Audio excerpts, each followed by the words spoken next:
right, race fans, Ryan Aho here, the one and only Bert Lehman, bringing you, I had to take a look, Bert, I'm getting old, episode 180 of the One to Go Show. Bert, here's how old I am, all right? Just put this into perspective.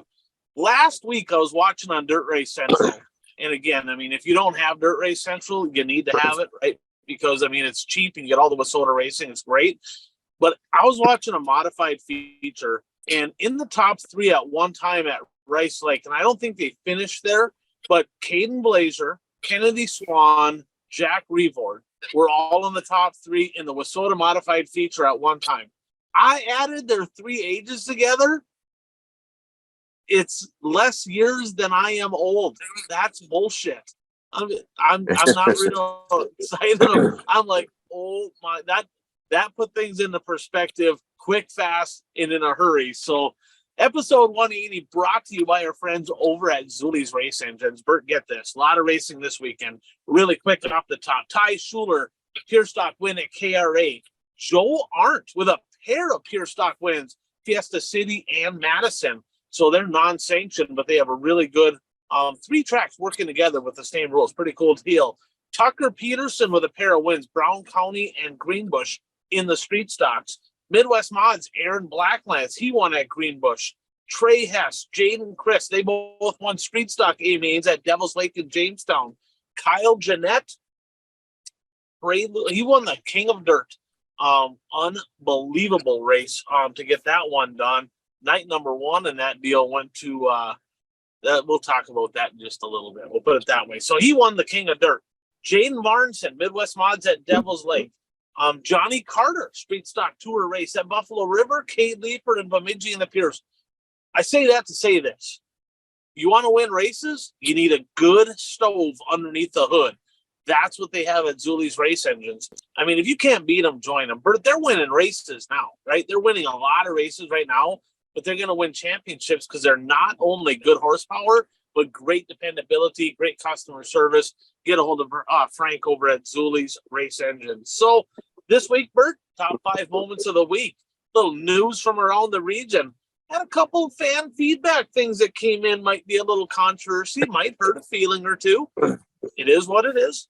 Our weekly pick'ems, some bold predictions. But first, Bert, I think we both took in some more races this past weekend. Touch a little bit on you went to Shawano, didn't you? Yeah, I was at Shawano on Saturday night. It was Hall of Fame night, so Eddie Munster and Gordy Seegert Jr. were inducted into the Shawano Speedway Hall of Fame, and Lucas Postel put a Gordy Seegert graphic scheme on the right side of his race car. So it's always cool to see when a driver does that for another driver, or a past driver, to honor them. Yeah, that I'm telling you, that is super cool what they do in Shawano. The culture they have over in Shawano, they do a lot of nostalgic things like that. I'm very impressed with just the racing community in general over there. Bert, I got to get my happy ass over to the Shawano Speedway this year. I've been saying it now for like 2 years. Brad's back in charge. You're there. I got to get my butt over there. I know there's been some good racing. What is it? Mike's videos on Facebook, right? Yes. Yeah, he does an awesome job.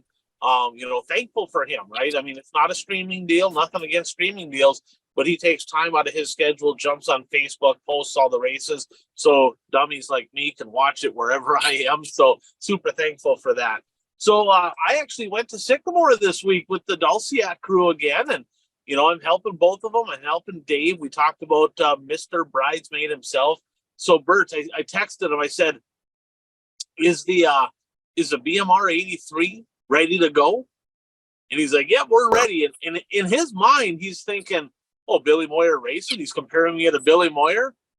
No, guy. No. Bridesmaid racing, right? That's what I started calling him because he gets second every night. Well, guess what? He gave the boys an ass whooping this week. He put about a straightaway on the guys over there at Sycamore. So tip of the cap, my buddy Dave got a pretty fast hot rod. His cousin Brian, who struggle bus last year, I gave him a donkey award last week. I did not cut myself this week. Bert, he even took foam padding and put it where I gouged my head last week. He put foam padding underneath there. So if I crawled underneath and measured something, I wasn't going to kill myself. Brenda's very thankful for that. But he actually ran good. He started deep. He didn't qualify for whatever reason. It wasn't running right in time trials. I think a plug wire. So then started deep in the heat, got second, led the feature, and remember last week he put it into prevent defense mode leading. This weekend he put it in full kill mode leading, and that didn't work out either. He got the lead. He looked really good. Car was rotating nice, and a guy challenged him to the outside, and he kind of did one of them deals where, he's coming. I better drive it harder, and missed his mark, got in the marble, spun around, tore a bunch of stuff up. So the learning curve is there, but I will say this. I should put this on my bold predictions. He's going to win one here by the end of the year because that car's pretty fast, and he's looking a lot better. So had a fun time over in Sycamore. I got to be down in Victory Lane as a crew chief, not necessarily as the driver. Kind of like the driver's side better, got to be honest, but it was a fun time nonetheless. So what do you say we jump into our top 5 moments of the week, brought to you by our friends over at Daytona One, right here, giving them some love. Daytona One Performance Lubricants. So when you think lubricants, there's all kinds of variation of lubricants, right? You can engine grease, assembly lube. They got some graphene stuff that they've trademarked. That's going to be a great deal coming out. But let's talk tires, right? And more importantly, let's talk running tires longer. That's what they are allowing people to do. I know this, right? I've seen several drivers. I've talked to several drivers that are using their products and running at a very high level. Last year's tires, Bert. Last year's tires using these products, winning races. That's a pretty big deal right there. Well, how are they doing it? Because they're actually using a tire treatment, not a softener, that's allowing them to get more life out of their tires, okay? And I'll be honest with you, with what tires are costing today, that's a pretty big deal. We see some of these car counts bird around with Sodaland. King of Dirt, right? 1,000 to win for supers, 9 supers, 9 for 1,000 to win. Why? Because drivers they're just going broke. Save yourself some money, get educated on this product. Call Chad. His number is 507-828-3536. And shout out to these guys too. Buck over there putting money into racing. They got the Gen X late model, the Daytona One Performance Lubricants Gen X late models over in Western Minnesota. So a nice little series for them. So thanks for all they do. Give Chad a call, get the information, find out for yourself. So Bert, little buggy action over there. We'll start number 5 in Wisconsin. What do you got there? Yeah, and this is my fault because I wasn't even aware that it was happening last weekend. But yeah, that's Tizo's All-Star Circuit. That's Tony Stewart's sprint group, isn't it? Yep. Yeah, they were racing at Plymouth Dirt Track in Plymouth, Wisconsin. 26,000 to win. And Rico Abreu made the trip there and took home the money. Bert, he's had a big year. This is probably the best year he's had on not only the Tezos, but with running well in the high limit series. Got some World of Outlaw wins. Rico, I tell you, he's been on it this year. Mm-hmm. Yeah, I didn't watch the race, but Plymouth, their races are streamed. So if anybody's interested, they can go back and watch it. I can't remember the platform Flow. that they're Flow. Yep. Is it? Yep. Okay. Yeah, that series is on Flow. Oh, okay. Yeah. The All-Stars are on Flow for sure. So number 4, Bert, let's go to the Cedar Lake Speedway. We talked about, we thought they were probably going to sanction, but when we did the show last week, it wasn't officially announced. But this past Saturday night, the Cedar Lake Speedway, New Richmond, Wisconsin, quite honestly, the mecca of dirt track racing in Wisconsin, used to be like the premier WISSOTA sanctioned track in all of racing. But they haven't had a weekly sanctioned WISSOTA class since 2005, right? So much history at Cedar Lake. And they had their first weekly sanctioned event. They sanctioned the WISSOTA Superstocks officially. And Jesse Radetsky, he put it in Victory Lane. Of course, second generation guy. His dad, the legendary Jerry Radetsky. But the 207, it doesn't matter if there was WISSOTA non-sanctioned or whatever. He gets around Cedar Lake really good. side note here. The last Wasota Superstock A main raced, there was the Wasota 100 in 2005. My buddy Kyle Peterman got that one done, and I DNF'd in that one, but I chased him down in the pits afterward and tackled him and give him a big bear hug. We traveled a lot together that year, so kind of a cool experience. So Peterman got it done. Weekly racing for Wasota Superstocks at the Cedar Lake Speedway. Pretty big news. Well, I have a question for you. What's your feeling on Wasota adding a track as a sanctioned track in the middle of a season? Is that fair for point chasers and that sort of thing? That's a good question. A good question. I do not know if there's anything in the bylaws or if there's anything like in the contract of like they have to make a decision before X and X time to have sanctioned racing in that given year. I guess I don't know. Maybe somebody out there smarter than me. Maybe there's some information on that. I guess I never thought about that. I'm glad to see, Cedar Lake getting a Wasota sanction for the super stocks. But to do it in the middle of the season, that could have an impact on the national championship. Yeah, that's an interesting point. I never thought of that. And quite honestly, the track that would probably be most concerned would be Rice Lake, right? Because that's the neighboring track. And I don't know, I haven't heard any rumbling over there that Dave is that he's upset about it. But that's I don't know if there's something in the bylaws or not. I know we have some Wasota board members and stuff that watch this, something for them to maybe look at. Ultimately, it's good for Wasota to have Cedar Lake have any Wasota racing. It is huge for Wasota. Cedar Lake's kind of proved that they don't really need Wasota, but they did gain a car. I know last week, Ogilvy, Saturday, they did not run super stocks, right? Because they had the World of Outlaw Sprints and the Midwest Mods. And Dexton Cook normally would have probably went up to Brainerd, or he would have went maybe over to, say, Rice Lake for a Wasota sanctioned event. Well, Cedar Lake's Wasota sanctioned. Dexton Cook decided, I'm going to go to Cedar. And didn't get her done. I think he got second. Still had a good run over there, but that's something to think about. I guess hopefully the conversations were had and hopefully they crossed their T's and dotted their I's, but I guess it is what it is at this point. So I guess we'll see if somebody has some feedback on that. That's an interesting point, Bert. Bert kind of turning some things over here. I'm not really sure. So number 3, troublemaker. Bert's a troublemaker in here. Bert Lehman. It's not me this time. It's not me this time. It's Bert this time. It's not me this time. We're going to save that for like 2 minutes from now. I'm not saying anybody did anything wrong. It's just, the fact of adding a track in the middle of the season. Well, not even the middle of the season. It's, it could have an implication on national title chasing. Right. It sure could. So I guess we'll keep a little closer eye on that to see who races where. So number 3, Bert, World of Outlaw late model action, probably so far as World of Outlaw late models goes, the race of the year. Tri-City Speedway. Tell everybody what happened at Tri-City. Well, at the end of the race, basically, there were 4 drivers underneath a blanket. Any of the 4 could have won. Over the last couple of laps, they were racing in a bunch, and any 4 of them could have won. That is definitely a candidate for race of the year.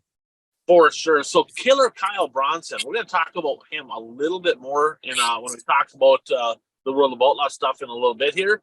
But he held off Brian Shirley. Evidently, the announcer, Ruben's like, oh, they're best friends. So he said it like 800 times, right? So I can picture them hugging it out after the races. Like all right, guy, relax with the best friends. Kyle Bronson didn't necessarily race them like best friends. And he said that in Victory Lane. He's like, I raced them kind of hard, but it was for the win. And Bobby Pierce was in that. Nick Hoffman was in that. But excellent race. That was, if you haven't seen that, Dirt Vision has the full race on there. That one was definitely worth a watch. So number 2, let's go with Redemption. So a little bit of drama again, not necessarily drama, but interesting tidbit with the Tri-State Late Model Series. Multiple things. So first of all, this past weekend, right? They raced. They have what's called Wheel Jam out in Huron at the Dakota State Fair, Dakota State Fairgrounds. Well, for years it was WISSOTA events. They'd run Thursday at Huron, Friday at Aberdeen, Saturday at Huron, Sunday used to be at Casino, and that used to be a Challenge Series swing. I don't know all the details and what happened, but let's just say that swing was now a Tri-State Late Model Series swing. Night number 1 at Huron went to Chad Becker. Night number 2 went to Chad Becker, but my boy Cole Searing kind of had a fairly good lead, maybe 3-4 car lengths or whatever, and he posted on Facebook. He owned it, but he got tight, Bert, snapped her around in lap traffic, and spun out leading. That does not happen often, right? Big race like that. So tough one for Cole. But what do champions do? What do good race car drivers do? They rebound, right? They rebound is what they do. He still came back, had a moderately okay finish, but the next night back at Huron, $7,300 to win. He didn't let that one slip away. So that's a tip of the cap, Cole Searing. When let's face it, he stepped all over his deck. He'd be the first one to admit it. It is what it is. Remember, last year, Arment had a win in that deal, got DQ'd. Searing got a gift, right? Because Arment won the $5,000, was light. Searing got a freebie. This year, Searing returning the favor, giving Chad Becker a freebie. So everybody's in a giving mood out in South Dakota, right? But he wasn't in a giving mood on Saturday because he took home the $7,300 payday. Skorcheski with a really good run got second. Unfortunately, Bert, Huron, the only way that you can watch them racing is Cole Searing or Chad Becker's Facebook pages because Orv kind of stuck in 1990 still out there and does not have live streaming in Huron, which sucks for everybody that doesn't live in the area because we're not driving there and they got some really good racing. So Searing, Redemption at Brown County. And number 1, Bert, the Dirt Race Central Street Stock Tour. Used to be the Steffes Street Stock Tour, but now it's Dirt Race Central. Probably the race of the week, Bert. You thought that one was good. I mean, it was that World Late Model race, but man, the King of Dirt at Fergus Falls, they had a great racing surface there on night number 2. Kyle Jeanette in a thriller over championship contender Braden Brower, and Nick Trainer, Mr. Street Stock Little Dream himself. He won the Prelude. He won the night before, but he ended up getting in the 3rd spot. But they were side by side for the last several laps. Jeanette nipping him by maybe half a car at the line. Excellent race over at the I-94 EMR Speedway in Fergus Falls. Dirt Race Central, of course, has that. Bert, I think it's like $190 for a year or something like that. I mean, it's really cheap for an entire year to go back and watch those races. It's definitely worth doing.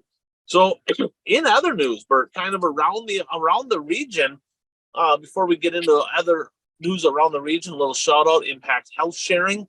If you're self-employed, if you have employees, heck, if you got to pay for health insurance, right? And you feel like you're paying too much, or I know people, Bert, that are like, I'm just not going to have health insurance because I'm not paying that much. If you fit into any of those, shoot me a text, shoot me a call, Facebook message, get a hold of me, 218-969-1380. I have a product called Impact Health Sharing.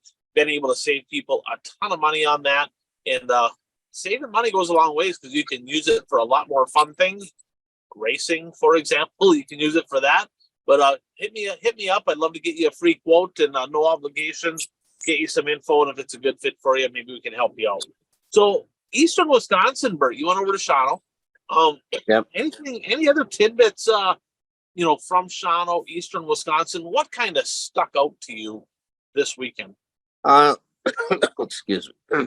Well, like I said, it was Hall of Fame night, so it's always a fun night on Hall of Fame night. In the late model division, Ron Berna won his 2nd straight feature. He started on the front row.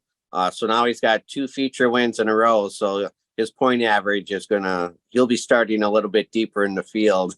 Do they Week. still have? Do they have point average? I was wondering that. Yeah. They do point average for the late model. Okay. Yep. Okay. Yeah, they do point average. And I don't know if you watched the video that I sent you at the beginning of the race. I did. I know Troy Springborn pretty well, the 81 car, and he wasn't real happy with what happened. Well, I mean, he's the one who spun in turns 1 and 2. I mean, when I watched it live, I didn't think 03 did anything wrong. Kyle Redant, and but Troy wasn't necessarily happy with Redant. So I rewatched the video, and to be honest with you, I don't think Redant, he may have crowded him down low a little bit, but I mean, Troy stuck it in there on the first lap, and so I don't know. I thought it was a racing deal. Yeah, I thought it was too. I mean, the door was open. Springborn was he wasn't even all the way up, maybe halfway, and Redant kind of was arcing it into the corner, and they didn't really make contact. He squeezed them. Right. It's hard to tell on the phone, but it looked Right. like maybe Springborn's nose maybe caught like a tire or something down on the inside, and it kind of hooked him and spun him around. And you're never happy when that's your situation. But yeah, that was a tough deal. Then there was a parking lot over there off of turn number 2. Did anybody DNF because of that, or were they all able to keep going? They were all able to keep going. Yeah, it took them a little bit to because Brett Swedberg's car was on top of somebody else's car. I can't remember whose car. So they actually asked him to get out of his car while they lifted his car up a little bit and pulled the other car out from underneath it. So but I do believe everybody was able to continue. Springborn did pull off eventually, but everybody from the incident was able to continue. There was in the 4-cylinder division, and this is why we always talk about safety. I know we've had the discussion because at Shawano Speedway, they require all the drivers to wear a Hans device, even the 4-cylinder drivers. And there is a very nasty rollover in the 4-cylinder division. In that same corner, it was kind of the same type of deal.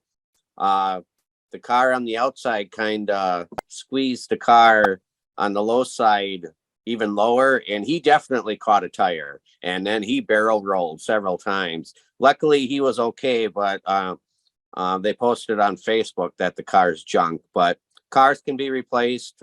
People can't. So luckily, it's a good thing he was not injured in the incident. Yeah, safety equipment's come along with that. My first ever race car, Bert, that wouldn't be allowed, right? It was a fiberglass seat, no cushion, crappy. I mean, literally fiberglass seat. Imagine that thing get ripped right out of the car, right? So things are a little different. I remember my dad racing in a T-shirt, right? I remember open face helmets, and yeah, now they have a lot more safety equipment out there. And there's always that debate, right? The debate is, well, should they mandate this stuff, or should they make it strongly recommended? There's a validity, I guess, to both sides of that in some instances, but that's a debate for another day. But that driver's probably pretty thankful that he had one on, because it sounds like he was okay. Mm-hmm. So anything else over from Eastern Wisconsin? No, I mean, I was at Shawano Speedway. Nothing out of the ordinary other than that. 141 raced and on Saturday.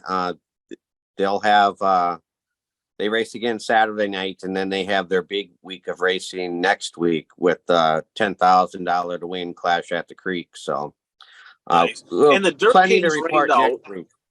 Yeah, Dirt Kings rained out at Mississippi Thunder. That's rescheduled, right? Yes, Dirt Kings got rained out at Mississippi Thunder. I talked to Luke Postle's, one of Luke Postle's pit crew members.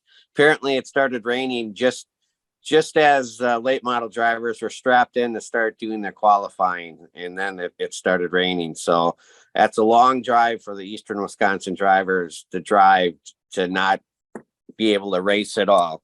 Now, I heard that it was rescheduled. I didn't see an official press release, but I had heard that it was going to be rescheduled for the Thursday in August, the night prior to when the Dirt Kings is supposed to be at Mississippi Thunder again, and then on Saturday night to go to Deer Creek in Minnesota to race. So that was supposed to be a 2-night swing, which now it appears is going to be a 3-night swing, although I haven't heard anything official yet on that. Perfect. So over in the Wissota side of things, over on the, well, I guess we'll start with not necessarily Wissota, but the tri-state swing. I talked about Becker, and then of course Searing getting it done. Good racing action over there. I was surprised, pretty decent car counts. Some of the drivers from Western Minnesota I thought maybe would make their way over there, but not as many of them as I thought. A couple drivers that have been super impressive. Pat Doerr's having a big year. I mean, he's right back to where he left off. Daryl Nelson. We'll talk about him in just a little bit here. Super impressive. Pat Doerr, track record over at the Superior Speedway, Gondikla Speedway. It was super sticky, fast racetrack, Bert. The fog was starting to roll in. It was foggy during the day. I was up there on Friday during the day, and I had to head home, and I could see the fog rolling in.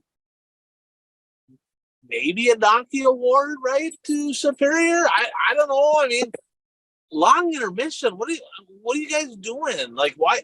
I mean, they ended up having to kind of postpone some of these features, and they knew the fog was rolling in, and I don't really understand why they didn't just forego that and try to get the races in, but I guess it is what it is, right? Modified, another donkey award here. Johnny Broken getting a donkey award, Bert.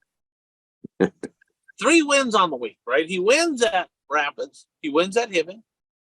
He wins at Bemidji. And he's starting on the front row in the makeup feature. Had a good car in Superior, too. So I had a shot for 4, right? What did we do last week? He didn't scale, right? No, not hot list. Oh, he was on the not hot list, right? And he even acknowledged it. He texted me. He goes, "Well, who's slow now?" Right? He knows. He's like, yeah, you worked your magic. I mean, let's be honest with right.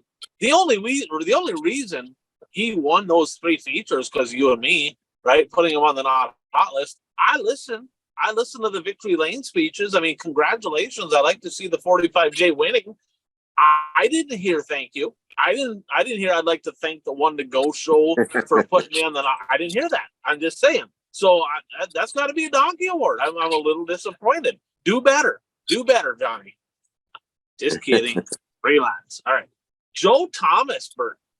Joe, the 6ST. His dad, Corky Thomas, had a great career. This dude is 3 for 3 at the Casino Speedway. Okay. 2 weeks in a row over there, he kind of put a thumping on the old TPO. I think he scared him away. I don't know. I think he was fishing. He didn't go racing yesterday. TPO not at Casino. Do you think there's a chance that he's like, I can't win there anymore? Joe Thomas going to win them all. I'm not going back there. Just take Sundays off, go fishing. I'm not really sure. Tyler, relax. I'm fucking with you a little bit here. Kidding. All right. Jeffrey Wood, Chisholm boy. Good weekend. Pair of seconds. Painful though, Bert. Painful. 2 times, twice in the same weekend, he had a really good hot rod, and he led till the last corner. Johnny Broking took one from him, right? And then Brandon Kopp took one from him. You can visibly see him like kind of whoa up a little bit, not trying to mess up that last corner. Prevent defense biting old Jeffrey Wood, but looks pretty good. He's pretty darn racy. Super stock Birch. Trevor Nelson knocks off the 7A again at Fergus. Again. King of Dirt. So night number 1 of the King of Dirt, which they call the Prelude, Sabraski won that one. So Jack Coranda had a good car, messed up a little bit after a restart. Little bit of an altercation in their buddies, right? Trevor Nelson, Jordan Hinkemeyer. Hinkemeyer slid him. Literally about came to a stop. Trevor had to whoa up to not run him over. So they both spun out. Trevor to the back. Charged back up to 3rd. I don't think he was happy. Well, he showed it the next night because he was the guy to beat. He won it. He won the King of Dirt. But Bert, 1,000 to win, 9 cars. Disappointing. I'm just bummed out about that. So there's 2 streaks going on in the super stocks. Tristan Labarge, kid that worked on his car in my dad's shop. I worked where I worked on my car for years. He's got 5 in a row. So that's a hell of a streak. But there is somebody that's doing a little bit better. Terrence Spacek, 6 in a row. He started the season with a pair of DNFs, but Terrence Spacek red hot in Wisconsin. Superstock Series coming up this week. Midwest Modsburg, Zach Benson, national championship contender, 5 straight wins for 17B. He won both nights of the Minnesota Mod Nationals. He won the prelude to the King of Dirt, and then he left. He went to Ogilvy. And people were like, well, why did he go to Ogilvy? It's not like that great to pay on Ogilvy. They're running with the World of Outlaws. King of Dirt's paying more. Dude, they're running with the World of Outlaws. You're racing in front of a completely packed grandstands. That's pretty fun to do. He got her done there from pretty deep. And then he went up to Proctor last night and got it done as well. So Zach Benson, he's on it right now in Midwest Mods. So we'll keep an eye on this as it progresses. But right now, he's kind of that odds-on bet. He has been really, really good. So, Bert, a little bit of fan feedback here. First, a little shout-out to our friends over at buyraceshirts.com. So, racers, right? If you need hats, shirts, hoodies, jackets, whatever you need, any type of apparel, where do you want to go? Well, first of all, you want to go to somebody that supports dirt track racing, right? Obviously. This guy races, former national champion, wins races, right? Great guy, great family, great legacy in Montevideo. Buyraceshirts.com. Check them out for all. They got a lot of different ways that you can buy high quantities, low quantities, you name it. Check it out, buyraceshirts.com. So I'm going to start with, I got one and you got one, I think, too. So the one I got from Tom, Halberline Speedway, Proctor, Minnesota. Little incident on the last 2 laps to go. They come around, battle for the lead, popsicle sticks in the air, okay? And the guys leading the race, kind of been leading, kind of running mostly the high side all the way around. Second place car tries to put a big move on him coming into one. I guess it would have been 2 laps to go. Come up the racetrack. Next thing you know, there's contact. One guy's spinning off the track. Yellow comes up. Nobody to the back. 2 laps to go, Bert. First and second in an altercation. Nobody to the back. I checked into this a little bit. The word I heard was there were some people that said, well, 40 goes to the back, and some people said 17 goes to the back. They couldn't really figure it out. So they said, well, let's just go ahead and give them both their spots back. Would you rather wrong call or no call if you had to choose? Obviously, the number one thing is you want to get it right, okay? But if you're not sure, would you rather, hey, we messed up, probably made the wrong call, but at least we made one, or just being like, well, we'll just give everybody a do-over and pretend it didn't happen? Well, I mean, me personally, probably just I'd rather not make the wrong call, but the only thing is that's not necessarily fair. I mean, I've always, if a caution comes out, somebody's got to go to the back. That's so I guess theoretically, if you're not sure which one, you send them both to the back. WWTND. What would Tom Nesbitt do? Okay. We talked about this in the past on this no call stuff. You got to make a call, in my opinion. Yeah. Right? I think that they messed up here. I think you got to make a call. If you're not sure, put them both to the back. One of them drivers is going to be really pissed, probably both of them. But if I was a third place driver in that deal, Bert, I probably wouldn't have been very happy. I would have been like, wait, what? Like, how does this happen? Like, I should be at least moving ahead one spot here, right?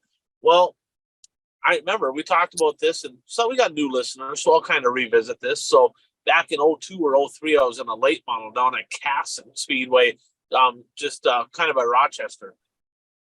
Challenge Series race, midweek deal. And I don't remember the drivers that got together, but they were up inside the top 5. 2 guys got together, altercation. We got no receivers at the time. This is how old I am, right? New drivers are like, what do you mean you didn't have receivers? No, we didn't have receivers. Wasn't a thing, right? We're literally parked in 4. And here's Tom Nesbitt on the front straightaway. And there's people over there, and I'm like, watching this. I'm like, what the hell's going on here, right? Well, he stopped. He called the guy over and said, you're not giving them both their spots back. Somebody's going to the back. You got to send somebody to the back. You got to make a call, right? They're like, nope, we couldn't figure it out. We're not sure who to call it on. He's like, this is bullshit. I'm sitting right here. Somebody's going to the back. Well, by the time it was all said and done, he's out of his car. Wrecker's trying to hook up the car to get him out of there. He pushes the wrecker driver over. Cops are called. There's a melee. Somebody went to the backbird. It was Tom Nesbitt. Okay, that's who went to the back. In fact, they kicked him off the racetrack. But his point was right. I mean, and Tom was pretty feisty, but a lot of it was rightfully so. If you're not sure, put them both to the back. You know, if you're watching this, if you're on our YouTube page or if you're on Facebook, we got the video clip up. You make the call. I don't know the 17. I know Chaston. I've known him forever, right? Race and deal, right? He made a move, tried to get to the top. 17 maybe ran out of room. They got together. 40 went around.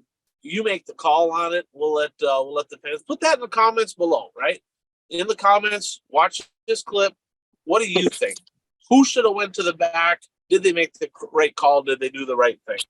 I think they did the wrong thing. Somebody's always got to go to the back. We don't have do-overs with 2 to go. That's just not a thing, right? Especially, can you imagine, Bert? Imagine this. Imagine that one of them drivers is racing for a national championship, and that win was the difference between first and second of the national championship. To some, it's not a big deal, right? But it's a big deal. I mean, you got to make the call. You have another one there too, don't you? Yeah, excuse me. I have one from Joe. It says, I was at the races last night at I-94 Speedway in Fergus Falls for night 1 of the Street Stock Tour. During the feature, they decided to move the tractor tires out halfway into the race after the first caution. I've been to a lot of races and seen tractor tires moved out to keep the track from becoming 2 one lane, but never have I seen it done in the middle of a race. I get the point in moving them to create more racing grooves or encourage passing, but why not wait until after the feature is done when drivers have been running that line all race? I believe the 16X of Kyle Jeanette mentioned this in his interview afterwards. Also, if you go back and listen. Bert, I have a little PTSD from my old Superstock days. So I went back and watched this. Did you happen to watch it at all? Or I did not go back and watch it, but Joe did send 2 pictures of what it looked like with the tires down, and then after they moved them out. So I was able to see, how much they moved them. It was about 8 feet. It was a ways, right? I mean, it was so right call, wrong timing. I love the concept, right? Like it's 1 lane on the bottom. Let's move the tires out on the tack strip and kind of even out the whole racetrack. They got it. That's a great thing to do. When you got tractor tires, that is a great way to make multiple grooves, is when you take away that dominant tack ring around the bottom. Because if everybody runs that, the whole rest of the track becomes marbles. So I get what they're doing. Guys, you can't do that in the middle of a race. What the hell are they thinking? Right? I don't know who made that call, but that's the donkey. Like, Joe, you're on it. The donkey award came from Joe. So I'm going to go ahead and agree with him. So Joe giving a donkey award to whoever made that decision, because the guy that was leading the race, Hansen, 20, he was running the bottom. Guy that was running second, running the bottom. Probably Jeanette was going to get, and he finally did, was going to get by 20 on the bottom because he was stuck on the tires. And then you had Nick Trainer kind of trying to roll the top in the middle, but it was dirty up there, right? So you've been around racing long enough. If you got a tack stripper on the bottom and it's marbles middle up, the guy in the bottom, if he doesn't miss his mark, probably going to win the race, right? So that's one of those deals where you just screwed somebody out of a win. Like, I don't know what they're thinking. So back in 07, 06, 07, long time ago, I'm up in Hibbing, got myself in trouble. I tend to do that once in a while, Bert, kind of maybe talk a little too much and piss people off, but it is what it is, right? I say what's on my mind. Like it, if you don't like it, don't listen, whatever. But we're up in Hibbing, and the point average lineup at the time, Bert, was 12, right? So see some people belly aching, right, about, oh, the invert sucks. Well, dude, you only got to start 8. I had to start 12th every night. Let's relax a little bit. Although they're right, the point average does suck. Especially if you're a good racer, it does suck. So I started 12th. We're in Hibbing, and it was kind of a top dominant deal. Like, there was a pretty decent cushion in Hibbing, but I found something in 1 and 2 where I was banging it in off the top of 1, turning down the hill and hitting a tack strip coming off of 2, and I was making wholesale ground. Get by Tyler Kittner for the race lead. Yellow comes out. I had to go back to second. That was the right call. Bert, on the yellow, I physically saw them drive over to just not all the tires, that one spot where I was making my ground, and they pushed the tire in middle of the tack roof, right? So now I'm like, there's nothing to dime it off of. It was like railer on the top, and I'm like, screwed, I got second. I was pissed off, right? I go to the scales in the infield, and I call the corner worker over. I'm like, what the hell? And she was a whack job anyway, so she started making some snide comments, and I flipped her off, and I was about ready to kill people. And I go into the pits, and I'm mad at it. This is all on videotape. I got the video. I should try to find it. I know I have the video. And I went back and I watched the tape. I'm like, holy shit, that actually, like, it showed it right there. So I come to the pit meeting the next week, Bert. So drivers, don't do what I did. Okay, don't do this. Okay, so I went to the pit meeting the next week, and my buddy Billy Engelstad, pretty tight. Everybody knows he was the president at Hibbing, ran the place, and I proceeded to open my mouth, and I'm like, we're going to have an obstacle course tonight, right? Are we going to just completely change the racetrack mid-race? Is that what we're going to do? Well, that's what they did at I-94. Dumb, right? And I went on and on. I'm like, this is completely bullshit. You stole a win. I'm racing for national championship here, and you're like screwing me on purpose. So I win that night. Well, I won. Next thing you know, I'm in the tech shed, got to pull my intake off. And I'm like, he's like, well, that'll teach you to open your mouth. So a little bit of overstepping his authority there. But needless to say, this kind of stuff, I've seen it happen. I don't remember where it was. Somebody watered the track. I think it was Superior, actually. Somebody watered the track in the middle of a race, right? If you're gonna do stuff to the track, it's got to be before or after a race. This was mind-boggling that they did this, and yeah, unfortunate. I mean, it's still. I mean, ultimately, it made for a better race. Ultimately, because now you had 2 grooves. But if you're Kyle Jeanette was not happy, but he rebounded nicely and won night number 2. So interesting deal over at I-94, Bert. So what do you say we jump into a little recap from the national events that we picked here this past week, brought to you by our friend Brad Parson Ag Solutions. We talked about chemicals. They work well on tires, right? We heard the rumors, but the right chemicals applied properly to your crops. Bert's got a little one of his products there, a little Agzyme love there for Bert. But the right products in the right spray mixers, you can mix this stuff right with your current spray packages, gives you better results, right? Better results equals what? More profitability. That's what you're trying to do. If you're a farmer, you're trying to make money. Why not get a good product? So I'm just a dumbass with a show. Call Brad and get the information from him. 320-219-3542. Again, 320-219-3542. Call Brad, get some information, find out about, some stuff that he can give you to try, get the information, and hopefully you have a great season out in the farms here in 2023. So Bert, last week it all started beginning of the week. Castro Flow Racing Night in America, Florence Speedway, Slide Job City in Walton, Kentucky.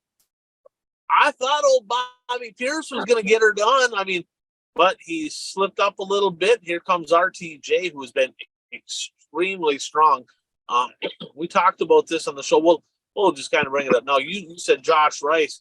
Rice started fairly deep. He was inside the top 5, and I'm not sure he broke something. Do you know what he broke? I don't know what he broke, but yeah, he's kind of common though. He was kind of common. So, well, yeah, he was my pick, and he qualified poorly, so he had to start a little bit deeper in his heat race, which he qualified through his heat race, but then he had to start a little bit deeper in the field, and he was coming, and then something happened, and yeah. So, I mean, the big 5 in this one, right? RTJ, Pierce, JD, T-Mac, Huddy, that was your top 5. So Curtis, Kent, Brad, and myself all had Bobby Pierce. He got second. That's 1 for the good guys right there. Okay. And with RTJ winning, I mean, I think he was kind of racing with a chip on his shoulder after what happened the weekend before. So I think you might be onto something there, Bert. And so the point steal in this one, Huddy's leading. Pierce is 24 back.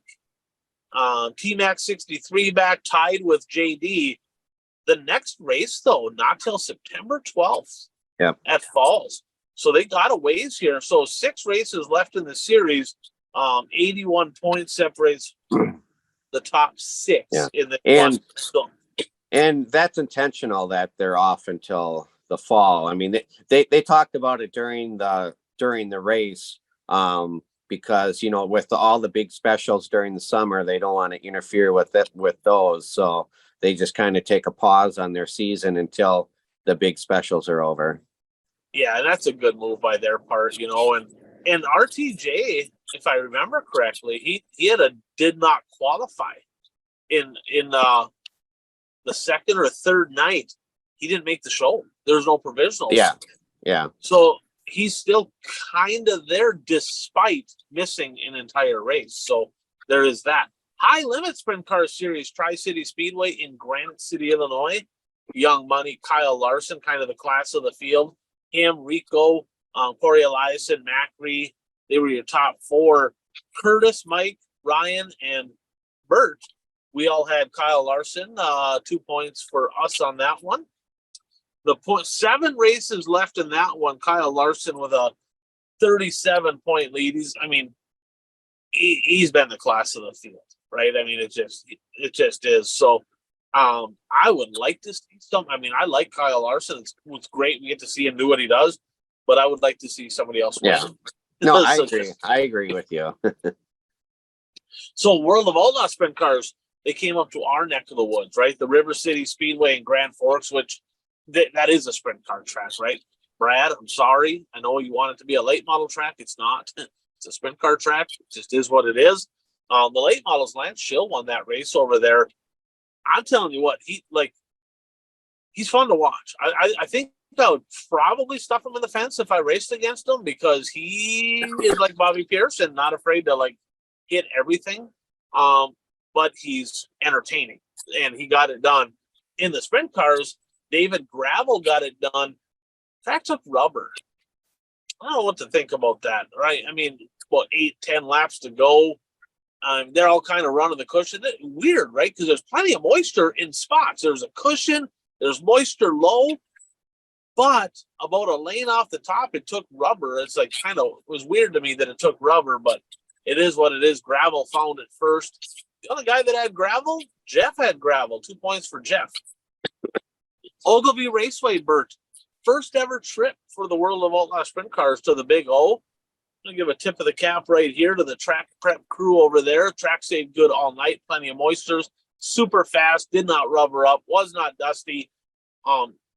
Really good race. Midwest Mod Feature was outstanding. The best car won, and he won from deep. Swearingen came from deep, got second. In the sprint cars, Carson Macedo stunk it up, right? He was gone, right? Class of the field, best car. Curtis and Bert had Macedo, so Bert had a big week. I'm not real excited about that, by the way. But the race for second was excellent, right? Schuhart got second. Donnie Schatz third. Hot Sauce Giovanni Selzy got fourth. J-Mac got fifth. And you could have put a blanket over second through fifth with the last couple laps. So somebody had to kind of bring that to my attention. And they're like, well, no, the race was good. I'm like, the race sucked. It was gone. Well, they're like, the race for second was really good. I'm like, that is true. So it wasn't on the track. The track was actually pretty darn good. It's just that Macedo was that much better than everybody else. Well, and early in that race, Gravel and Brad Sweet were involved in the same incident with a slower car. Sweet was able to continue. Gravel had to go into the pits because his front wing was all messed up. He continued, but then the next caution, he came back into the pits because his front wing was all messed up, and they had another wing ready to replace it. And this is where Gravel got lucky, and we'll have to see how this impacts the title chase. But World of Outlaw sprint cars, they have all sorts of rules that I'm becoming aware of as I watch this. Because the race was half over, they don't wait. Otherwise, there's a designated amount of time that they wait. Yep. So the race started without Gravel because they were still replacing the front wing.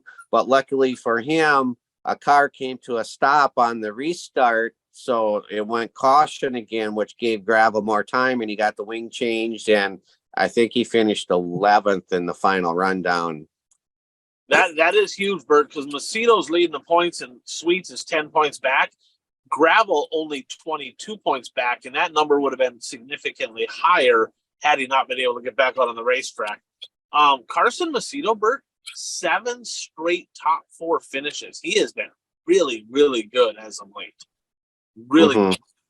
So, Lucas Oil Dirt Late Models, the historic 100, Mineral Wells, West Virginia Motor Speedway, little tiny bull ring over there. It's only 5/8 mile. Too big. Bert, they only had 25 cars, right? 26 cars night 2. Now, night 2, that rained out. They're looking to reschedule that. I don't know did they have a date set yet? I don't think they do. No, they don't have a date yet, as far from what I heard. I read the press release, and they're working on finding one. Wasn't that 50,000 to win? I do believe so. 26 cars for 50,000 to win. That tells me one thing and one thing only.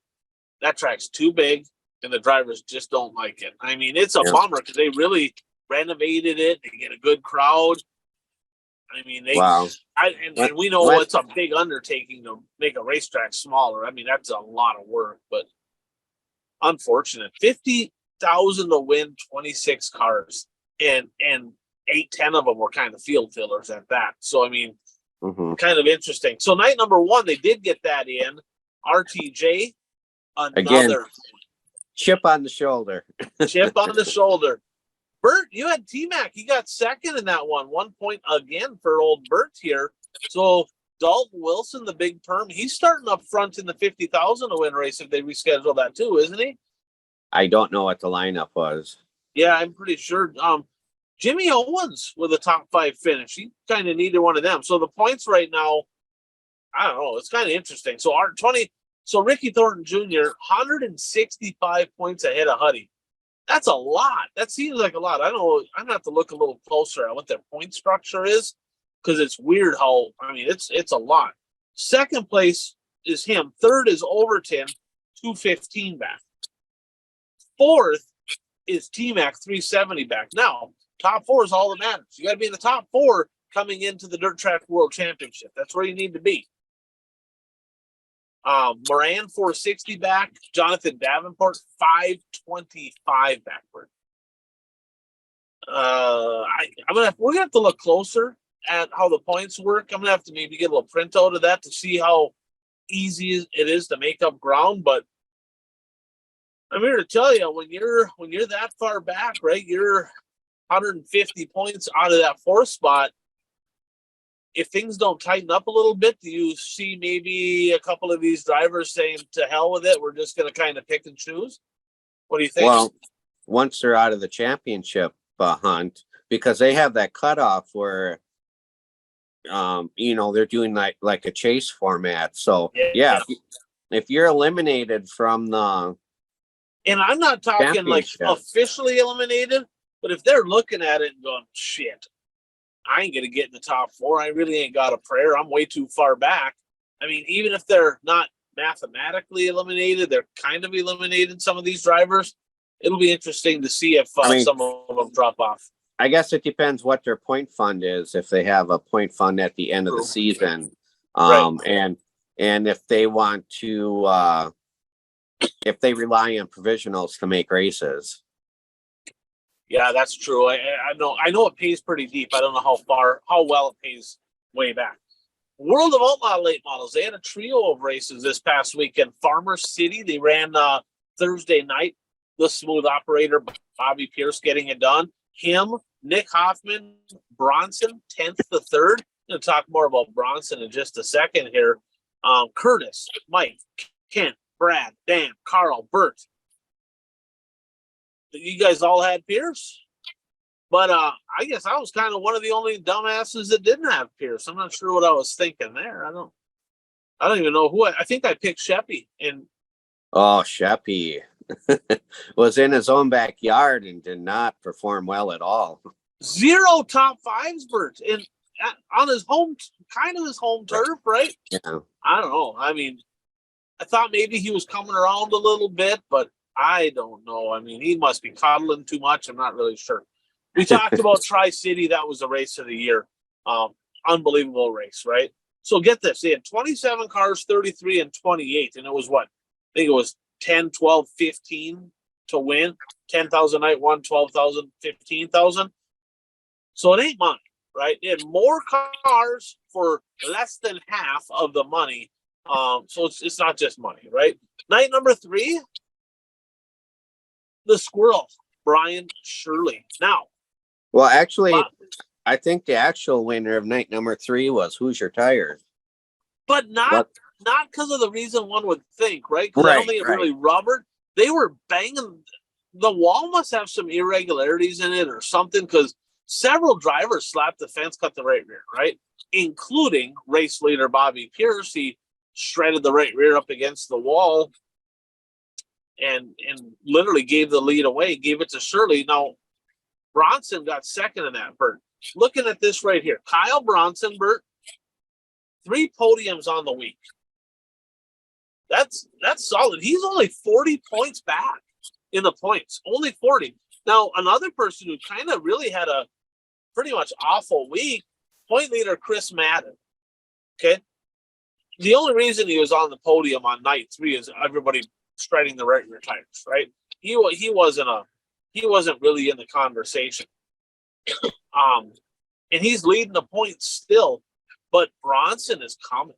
I'm telling you, there's a few drivers. We're going to talk about this in a second. Mike had Madden, 1 point for him.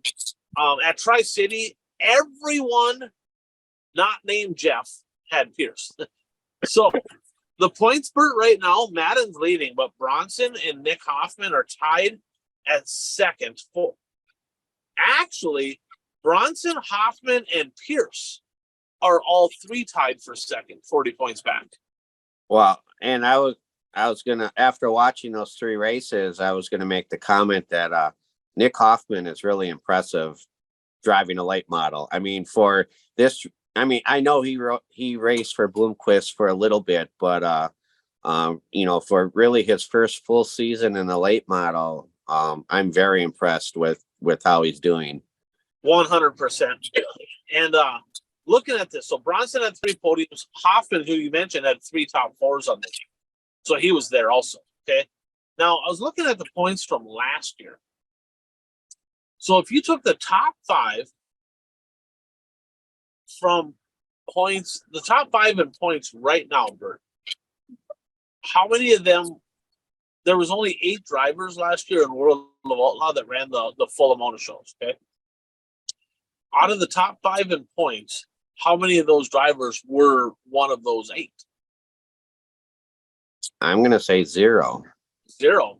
Because it's Madden, Bronson, Hoffman, Pierce, Squirrel. That's the top 5. 6th place is Ryan Gustin. He would have been the highest one. He's in 6th. So literally the top 5 in World of Outlaws. When's the last time a person could say this, right? The top 5 in World of Outlaw points didn't even follow World of Outlaw last year. That's interesting, I think, because that means that World of Outlaws, who we talked about last year, how many times did we say it? Are they going to die? Is that deal going away? Are they struggling? They're kind of on the rise. They got more followers, so maybe the old Kentucky Colonel there, maybe he's doing a good job. I'm not really sure. Do you have the standings in front of you? I got the top 7. Is Herb Jr. 7th? Nope. I think he's 8. I think he's Okay. 8. Yeah. Yeah, because 6th is the Reaper, Ryan Gustin, and 7th is B-Chef, who also did not follow World of Outlaws last year. So only one of the top 7, Bert. One of the top 7. That's interesting right there. So it's going to be that's a pretty, both World of Outlaw point battles are pretty tight. So this week, Bert, so let's do our points first. Oh, Curtis here. Double-digit lead. Curtis at 73. Mike at 63. The 2-time and reigning Pick'ems champion, Bert Lehman, crawling his way back to the top. Gonna have to protest him. He's at 3rd at 59. Brad and Jeff at 57. I'm at 56, kind of sucking it up. Dan's at 52. Kent's at 49, and Carl's at 46. Kent, Carl's 3 points behind you. Just saying. We need to pick up the pace. Carl's only 10 points behind me. I'm not real comfortable with that. So Carl kind of coming a little bit. So this week, Bert, World of Outlaw Sprint Cars, a pair of races at Knoxville Friday and Saturday. We'll just call them super late models, probably UMP sanctioned, but I'm not sure, dirt car or whatever. But of course, it's the Dream Week, right? We're only picking the finale, 129,000 to win, because they're doing that split deal on Thursday and Friday to kind of set up qualifying. So that's a big one. We'll talk more about the Dream shortly. Wastota Late Model Challenge Series, 4 races this weekend. We're going to pick those. We'll talk about that shortly. In the High Limit Sprint Car Series, Tuesday night at Eagle. So we got a handful of picks here this week, Bert. So let's jump into it. We'll cover a couple of the things on the last lap here. But we'll have our last lap here brought to you by Mason Aaron's Videos. So jump on YouTube, jump on Facebook. Just type in Mason Aaron's Videos. He does a lot of B-roll stuff. I mean, if you're a business that sponsors racing, if you're a racer and you need some pretty cool videos kind of put together for marketing purposes or hype videos, he does a really good job. And we're really thankful to have him. He does all of our editing, and I wish he could Photoshop one of these chins off here, but it's probably asking a little bit too much. So, but Mason Aaron's Videos does a great job. So let's do this. Let's start with this. Halverline Speedway, Proctor, Minnesota. I call it. It's the Proctor Speedway. Bert, I don't know what I think about these tracks changing the name of their track, right, to like Halverline Speedway. That really bothers me, right? Because they might not be the sponsor in 3 years. I can see it being the Proctor Speedway Dirt Track Racing presented by the Halverline Speedway or something like that. But man, I hope Halverline's sponsors them for years to come, forever and ever. But it's the Proctor Speedway, right? Why confuse people? But that's whatever. Right? Wow. So, and just as an example, the baseball stadium that the Milwaukee Brewers played in, since they built that, it was called Miller Park. And then last year, Miller didn't re-up the naming right, so now it's called American Family Field, but everybody calls it Miller Park. right, exactly. I call it still the Proctor Speedway to me, but I get it. Halverlines gives them a bunch of money. It's a Halverline Speedway. Heck, I'm sitting in a Halverline's vehicle as we speak, right? But they had their inaugural Hall of Fame. A lot of history. A lot of racetracks, Bert, don't have maybe a ton of history. Proctor Speedway's got a lot of history. And a huge congratulations to the inaugural Hall of Fame class, Crash Carlson. He's my boy. He's like my second dad, grandpa, whatever you want to call him. I love Crash. He's good people. But him, Todd Johnson, and Jerry Elb were three of them. And they were they put together the first ever Silver 1000. They started that. Don and Joyce Rosine, the late Don Rosine. So they've been that family. Now it's the Loftalls are over there, which Tammy Loftall is Don Rosine's daughter. That's kind of how that works. But the Rosine family has been a part of the Proctor Speedway forever. Congratulations to them. Gus Olmanson, he's been, he's done everything over there. Treasurer, been on the board, flagman, you name it. He's still involved with Soda. So Gus Olmanson, Dave Lucia, Bonnie Gillette, Ed Levy, all very well-deserving people. Great honor for them to be in that inaugural class of the Proctor Speedway Hall of Fame. Congratulations to them. Bert, this week is one of my favorite weeks. It's probably one of your favorite weeks as a late model guy. It's one of my favorite weeks as a Superstock guy. Okay? Why? Because the Fastlane Superstock Series is underway this week, right? Thursday, Rice Lake Speedway, Rice Lake, Wisconsin. Friday, the Red Cedar Speedway for the Dave Shackleton Memorial. Saturday at Ogilvie, Sunday at the Granite City Motor Park. I'm concerned. I'm very concerned. I'm very, very concerned. Super stock car counts, Bert, have been awful. Awful. The Ogilvie deal, right? They had first night at Ogilvie for the Mon Nationals, kind of weird name for the super stocks too, but 9 cars. The King of Dirt, 9 cars, right? Grand Rapids had 6 cars. Montevideo had 5 cars. Super stocks, interesting. Do you think that all 4 of these shows, I'm going to give you a number, an average car count for the first 4 nights of the swing, and you can tell me if you think it's going to be over or under. I'm going to go with 30 cars in the super stock division. Now, keep in mind, Granite, right? Or not Granite, but Ogilvie, 9 cars at the Mon Nationals, right? Which is 1,000 to win, right? So on this first 4-night swing of the 2-week deal, do you think that they're going to be, my number's 30 cars. You're going to average 30 cars per night. Do you think it's going to be over or under? I'll say under. You got a horrible attitude, right? So Bert's going with the under. I hope you're wrong. I hope you're wrong. This is such a good series. I hope you're wrong. Bert, what makes you especially excited about this week as a late model guy? Well, of course, it's Dream Week. And so that kicks off on Thursday night. And, I actually so excited that yesterday I went out and bought a 65-inch TV for when I stream it. Wow. See, old Danny boy, right? Dan, that's in our pick'ems, my buddy Dan, he's done one better because they're leaving, they're going. You go to the World 100, yeah. He's going to, him and his family, they go down to the Dream, so have a good time. Dan, get us some info down there, guy. Get us some info.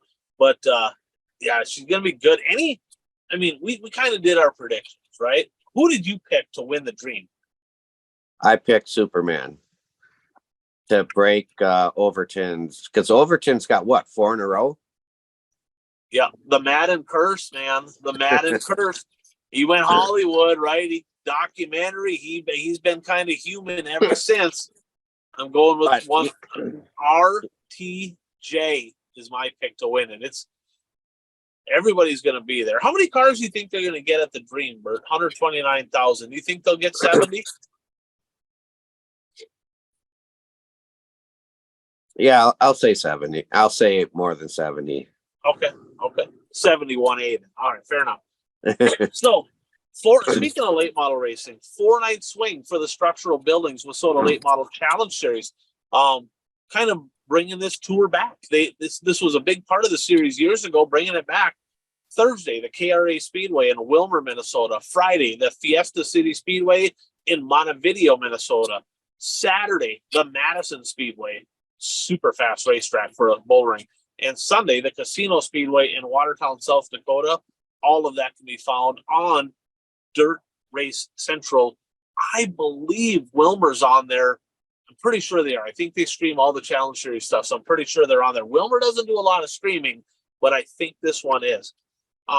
Bert, this is kind of right on the border of South Dakota out there. Of course, Casino's in South Dakota. But remember, that last swing with Fergus and that, they didn't really have a lot of South Dakota cars. I hope more of them kind of follow, right? Do you think, we talked about 30 for the super stocks, which one of these two weekly series here, which one of these series will average more cars this weekend? The super stock series or the challenge series? I'm going to say the super stock series. Now, you said the super stock series, but you said under 30. I know. Okay? I know. Now, so yeah. give me a number. What do you think the average is? If you take the 4 nights and divide it by entries, what do you think that number is going to be for the challenge series? 25. I'm going to go slightly over. I'm going to go 27. I'm going to go slightly over. I would go with the over on the 30 for the super stocks. Little breaking news. So Daryl Nelson, who got a second and a third, kind of weird. They have a drop show in there, so he's technically not the point leader, right? But as soon as they drop a show, he will be, because he had a second and a third, right? So he's obviously going to run that swing. But yesterday, I think it was, or maybe the day before, there was some kind of an incident with the trailer door coming down, hitting his wife. She broke her leg. She had a surgery. She's got to have another surgery. So hopefully she heals up. I mean, everybody in our area, we all know the Nelsons are super big into racing. Hopefully she, best wishes for Missy Nelson. Hopefully she gets healed up soon. Somebody told me they saw a post saying that he's still going to go run the Challenge Series deal. Obviously, unless there's some unforeseen deal with surgery or whatever, but hopefully best wishes to her, and get the Hermantown Hammer kind of making some noise out there. He's been really, really good.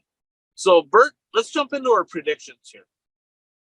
So, every week we take and we pick 3 bold predictions. Sometimes not so bold, but sometimes bold, right? And they got to be something where it either did happen or did not happen. Now, this past week, there's a couple that race rained out. There's a couple things that just didn't happen, so they're still on the board. But this past week, you did have one come off the board. You said Josh Rice was going to win at Florence. Way to throw a hex on him. Let me ask you this, right? So Johnny Broking not giving us any love for putting him on the not hot list, right? No love. Should we maybe have you or Carl maybe pick him? Maybe Carl, right? Because, I mean, if he's not appreciative, maybe we'll get Carl to pick him. And then Carl can just automatically put a hex on him because we know how he picks. So not you, because you're back on the rise here. But maybe we just do a modified deal and have Carl start picking Johnny Broking and see how that goes. So Josh Rice at Florence. I said Kent Arment was going to win one of the 3 at least. He did not, but I did say Bobby Pierce would finish higher than Josh Rice, and he did. So I am at 37.3% right now, and you're at 40.6%. You lost one, I lost one, and gained one, so I didn't really move. I got a little work to do to catch up to you here. So, Bert, this week, what do you got? Where do you want to start this week? I'll start with the dream, and I will say that Overton's streak ends, and he will not win the dream this year. Bert throwing the hex on old Big Sexy here. Okay. I'm gonna, you know what? I'll go with the dream. I'll stick with the dream. I'm not gonna pick the winner because a lot can happen, but I will say this: RTJ will be the highest finishing Lucas Oil Series driver at the Dream. Okay. My next one, I'm going local, and I say there will be at least 70 IMCA modifieds at the Clash at the Creek at 141 Speedway. That's 10,000 to win, right? Yes. Okay. I'm gonna go with Soda Structural Buildings with Soda Late Model Challenge Series. Little Homer pick, one of our sponsors here, buyracer.com. Don't let me down, guy. Okay. Jordan Tollickson is going to have at least 2 podiums on this 4-night swing for the Challenge Series right in his stomping grounds. Okay. My last one, I'm staying with the Clash at the Creek. And I am saying that a non-Wisconsin driver will win the $10,000. They're gonna kick you right out of town. Like, well, the last two, on the Wisconsin people. All right, fair enough. The last 2 years were won by locals. I think the last non-Wisconsin driver to win it was RTJ when he won 3 in a row. Off the record, this ain't my bold prediction, but Mike Mullen's gonna win. Okay. Okay, write that down. Off the record. That's not my bold prediction. My bold prediction is Fastlane Superstock Series. Terrence Spacek's going to stay red hot. He's going to win at least 2 of the 4 this week in the Fastlane Superstock Series. So, Bert, before we jump off here, do you have anybody that, that maybe we didn't give any love to that you'd be like, I talked about several drivers that are red hot. You talked about a few that are hot. Is there anybody that maybe needs a little pick-me-up that's maybe been on this not-so-hot list?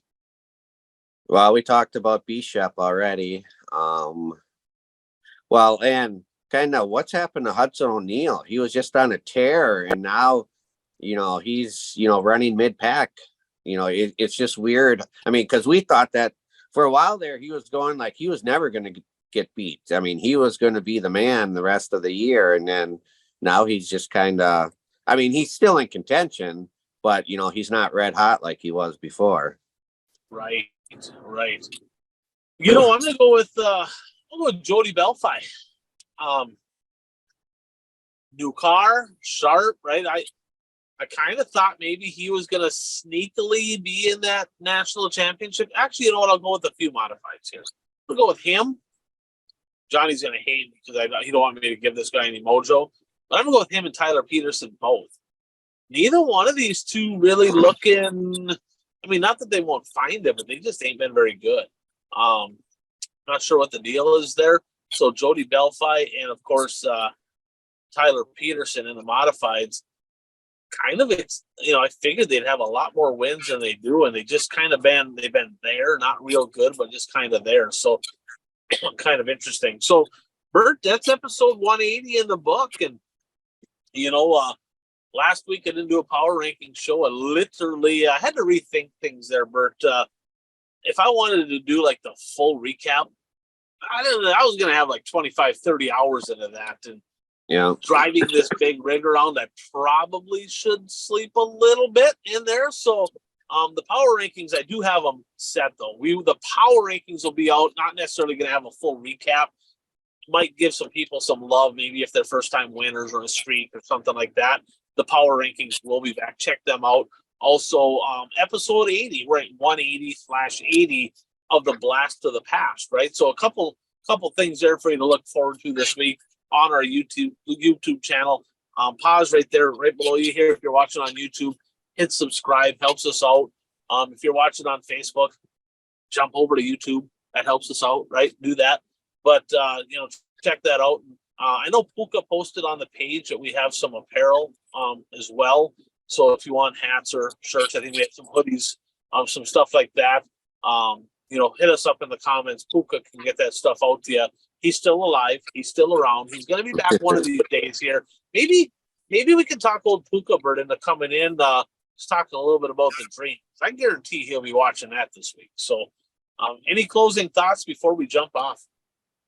No, just we're getting into the major, the crown jewels are starting. So, And make sure you get out to support your local racetrack too. 100%. I mean, I love streaming, right? Especially Dirt Race Central. That's my favorite. But I love streaming. Okay. But nothing's better than being there. I mean, if everybody just sits at home and watches racing and there's nobody at the racetracks, there's gonna be nothing left to stream. So get out there and bring somebody with you. Cheer loud, be exciting, right? Do some fun stuff, and cheer, boo, whatever you got to do, but make it fun, make it exciting. And we'll talk to you guys next week. Thanks for tuning in.